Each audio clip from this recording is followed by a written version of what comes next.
Sebelumnya, Assalamualaikum warahmatullahi wabarakatuh. Halo, bagaimana kabar kalian semua? Semoga sehat selalu.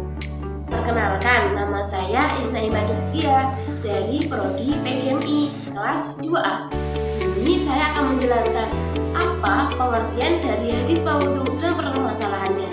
Simak video berikut. Sebelumnya, kalian tahu apa tidak? Apa sih hadis maudhu? Menurut bahasa, hadis maudhu mempunyai arti al-istiqot yang artinya meletakkan atau menyimpan. Bisa juga al-iftira'u al-ihtilaq artinya mengada-ngada atau membuat-buat. Sedangkan menurut istilah, hadis maudhu adalah hadis yang disandarkan kepada Rasulullah SAW secara dibuat-buat dan dusta. Padahal beliau tidak mengajarkannya, membuat-buatnya, mengatakannya. Jadi penjelasan di atas dapat disimpulkan bahwa hadis maudhu adalah segala sesuatu yang disandarkan kepada Nabi Muhammad SAW, baik perbuatan, perkataan, maupun takdirnya secara rekaan atau dusta. Dalam penggunaan masyarakat Islam, hadis maudhu bisa disebut dengan hadis palsu. Hadis maudhu ini yang paling buruk di antara hadis-hadis dhaif lainnya. Ia menjadi bagian tersendiri di antara pembagian hadis oleh para ulama yang terdiri dari sahih, hasan, dhaif, dan maudhu. Macam-macam hadis maudhu. Yang pertama, perawi mengarang sendiri sebuah hadis lalu menisbatkannya kepada Nabi Muhammad SAW.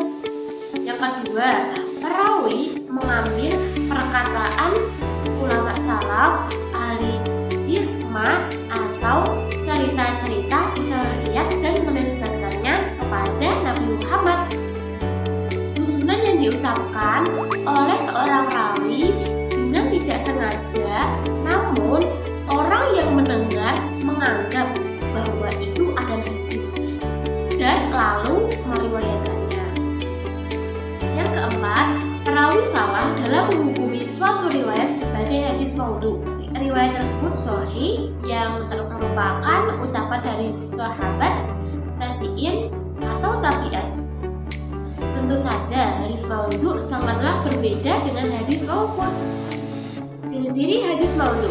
Hadis maudhu dapat diketahui ciri-cirinya baik yang ada pada sanad maupun matanya.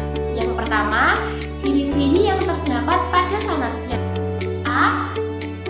Rawi tersebut terkenal pendusta. Yang B. Pengakuan dari si pembuat sendiri. Yang C. Kenyataan sejarah mereka tidak mungkin bertemu. Yang kedua, ciri-ciri yang terdapat pada matanya. Yang A. Keburukan susunan lafaznya. Yang B. Kerusakan maknanya. Hukum meriwayatkan dan mengamalkan hadis maudhu. 1. Hukum meriwayatkan hadis maudhu.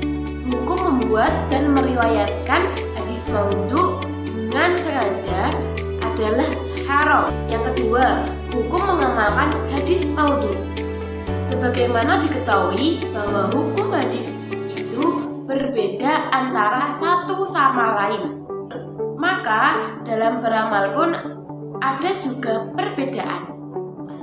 Permasalahan itu diringkas dalam 5 perkara sebagai berikut. Yang pertama, di bidang akidah. Yang kedua, di bidang fadhail. Yang ketiga, di bidang hukum. Yang keempat, di bidang tafsir dan qiraat.